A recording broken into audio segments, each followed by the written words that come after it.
Okay, so picture this, a place built on pure, uncut nostalgia. You've got the glow of arcade screens, that super satisfying click of a joystick. That's the whole vibe of RetroBytes Gaming Cafe. But, what happens when a passion project like that just smacks right into the hard wall of business reality? Well, that's what we're digging into today, the story of a dream that's about to get buried under a mountain of operational chaos. So, from the outside, RetroBytes looks amazing, right? It's this vibrant, buzzing arcade, jam-packed with all the classic games. But that simmering crisis? That's exactly what we're here to unpack. It's this hidden threat, kind of lurking just beneath all that neon. And honestly, it's threatening to shut the whole place down for good.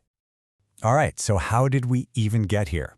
Let's rewind and go back to the beginning, back to the original dream. Because this whole thing, it started with a really powerful and super specific vision. See, for the founder, Sarah, this was never just about a bunch of old games. Not at all. She wanted to build a true experience. A place where, that physical thrill of grabbing a joystick could connect the millennials who grew up with this stuff to a whole new generation who are seeing it for the very first time. And look, the scale of this vision was just massive. I mean, we're not talking about a few dusty machines shoved in a corner. No way.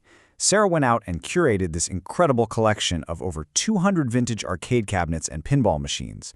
It was basically a museum-quality collection of gaming history. And you know what? At first, it totally worked. Like, perfectly. The appeal wasn't just the games, it was the whole shebang. You had this authentic 90s atmosphere, the decor was on point, the soundtrack was killer. It all came together to create this amazing hands-on gaming experience that brought in both millennials and Gen Z. It was a huge hit. But, and there's always a but, isn't there? This is exactly where that dream slams into a brick wall of reality. The vision? A thriving hub of real nostalgia and community. The reality? A complete logistical nightmare run on handwritten notes and clunky spreadsheets that was turning this beautiful passion project into a full-blown crisis. So, okay, how does a logistical labyrinth become an inventory nightmare?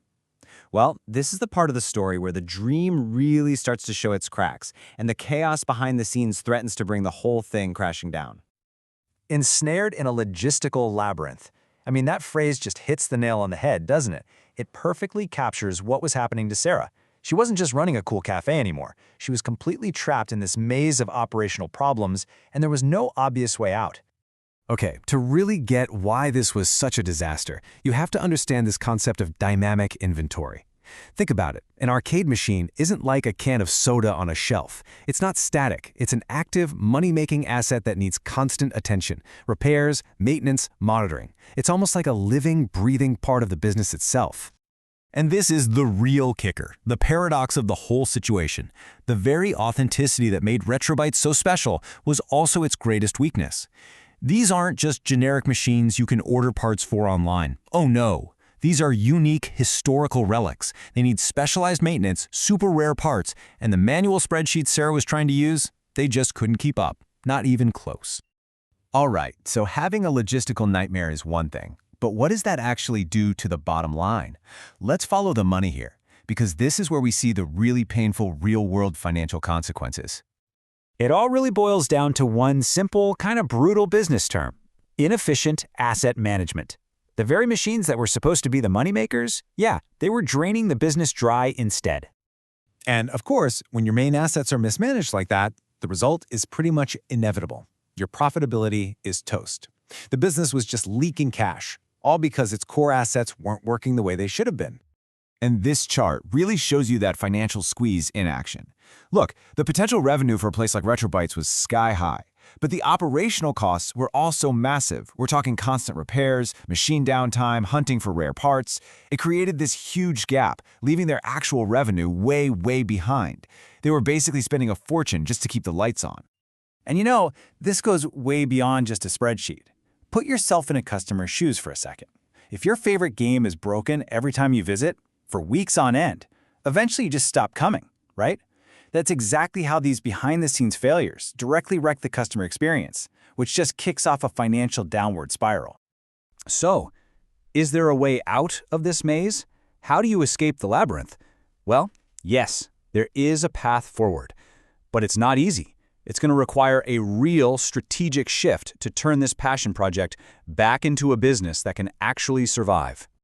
And the key here isn't just, buying some new software or making a fancier spreadsheet. The real solution is a fundamental shift in mindset. Sarah had to go from being a passionate collector to a strategic business owner. She had to transform her amazing project into a sustainable business. So, the path forward really breaks down into this critical three-step pivot. Step 1. Acknowledge the problem. You got to admit that the old manual way just isn't working anymore. Step 2. Implement a real system. Move to something, anything, that allows for efficient asset and inventory management. And finally, and this is probably the most important part, balance the passion with process. You secure the dream by building a solid foundation of operations underneath it.